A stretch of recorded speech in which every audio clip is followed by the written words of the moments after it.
Hello everyone, this is Fafa Berry back with another episode of the Fafa Berry reading.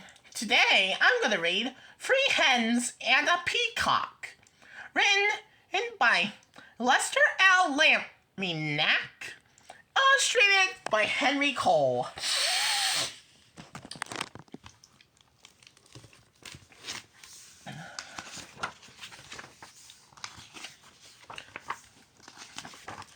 Things were quiet on the Tucker's farm. The cows chewed their cud. The hens clucked and pecked and laid their eggs. The old hound stretched out on the porch while watching and listening. Once in a while, someone would stop to buy tomatoes or corn, or perhaps a quart of milk. Nothing unusual happened there until that Peacock showed up. Excuse me. The cows and the hens and the old hound kept right on what they always done. But that Peacock had never lived on a farm. He had no idea what to do. So he spread his fancy feathers and set to shrieking. Eventually, the Peacock wandered down the road. When cars whizzed by, he shook his feathers and cried out in his loudest voice. Of course, folks stopped for a closer look. Day after day, more folks stopped by to admire the Peacock, and they bought tomatoes and corn, eggs and milk. Business on the Tucker's farm was booming.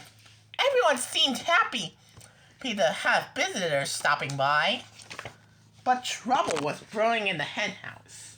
The hens were squawking and clucking and flapping their wings. We are all the worker out here. I'd like to see our Peacock lay one single egg. Exactly, he just struts around screaming. I suppose fancy feathers is more important than laying eggs. That lazy Peacock gets all the attention. We do all the work.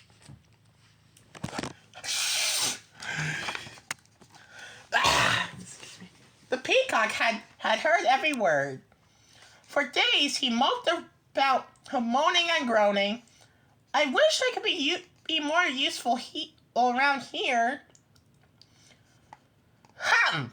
Clucked one hen. The others ruffled their feathers. The old hound stretched and slowly raised his head. Why not let the Peacock stay here to be useful while you hens take the glamorous job down by the road? Excuse me. The 3 hens began clucking to one another. What a wonderful plan! Yeah, it's a fabulous idea. Oh, ladies, we simply must fancy up our feathers tonight and nothing but our brightest beads, bangles, and bows.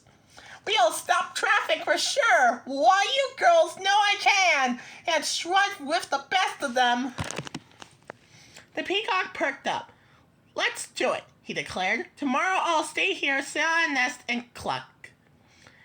And we'll get... And we'll all get... gassed up, said the hens. Let's be glamourless. At sunrise the next morning, the hens strutted down onto the road. The Peacock marched right to the hen house and poked his head inside. The hens flocked up by the road, waiting for a car. When they saw one approaching, they clucked and squawked and flapped their wings in a flurry of feathers. But every car whizzed right on by. The Peacock sucked in his tummy and wiggled from left to right, trying to squeeze through the tiny hen house door. His front half was in, his back half was out. That Peacock needs some help? Down by the road, those hens Hens tried every chicken trick they knew. Still, no cars were stopped. Finally, the peacock made it into the hen house. He held his breath and pushed with all his might. But no matter how hard he tried, he could not lay a single egg. Not one. The old hound stretched out on the porch, watching and listening. "What's that peacock doing in the hen house?" asked Farmer Tucker. "Who knows?" said Mrs. Tucker. "And what are those hens doing by the road? Not one of it was up here laying eggs." "Well, the way things are going, we aren't likely to have anyone buying eggs today," said Farmer Tucker. "We need a peacock down there stopping cars." When the peacock heard that, he smiled the biggest smile you've ever saw on a bird's beak. "I am helping!" he thought. He squirmed back and forth until he popped out of the cramped hen house. Then he trotted off to find the hens. The exhausted hens were all clucked out. Every feather was out of place. "What a day! We couldn't get a single car to stop." "It's true. Why, most of them don't even slow down." Those poor hens. They tried their best to stop the cars.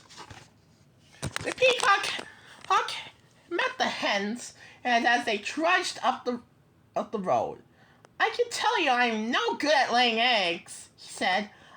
I'm just not meant for it." One hen nodded.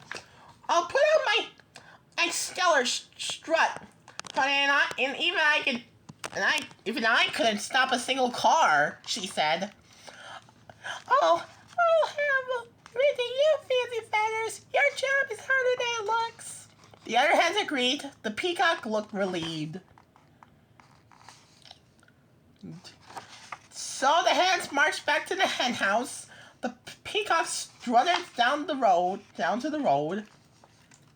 The old hound stretched out on the porch, watching and listening, and things were quiet again on the Tucker's farm. Thanks for watching.